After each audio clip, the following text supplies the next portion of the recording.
two people who said they were federal agents tried to get into a downtown state agency that helps people who are poor, disabled, or migrants to Rochester. They showed up on Election Day and did not show any ID. The details are spelled out in an internal email that was shared with Chief Investigative Reporter Berkeley Breen. This is 150 State Street. Behind me here, it is directly next door to the federal building on State Street. So according to the State Department of Temporary and Disability Assistance, the two men who identified themselves as federal agents walked into the building right here. The OTDA internal email says the agents wanted to know who works at the office. They wanted to know where the security cameras are. And they also asked about what information is stored inside the office. They were stopped by an OTDA judge in the lobby outside the glass doors. The email says the judge did not provide the individuals with any information and completed an incident report. I spoke to somebody inside the office of OTDA and they directed me to contact the communications office of the agency in Albany.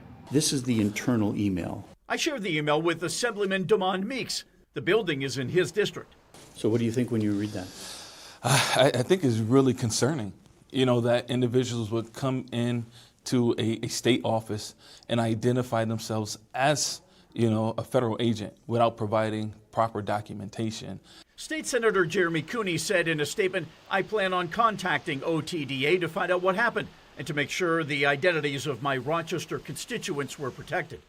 Recently, the FBI put out a warning about criminals posing as ICE agents. The headline in Wired.com says the FBI urged agents to identify themselves. OTDA is not listed on the building's directory, and it was the agency that helped migrants relocate from New York City to Rochester. So they have the information on them. Maybe that's what they were looking for. OTDA should, treat them as anyone else walking in off the street. If you cannot show us identification as to who you are, this conversation cannot go any further. Federal rules require immigration officers to identify themselves as soon as it is practical and safe to do so. On State Street in downtown Rochester, Berkeley Breen, News 10 NBC.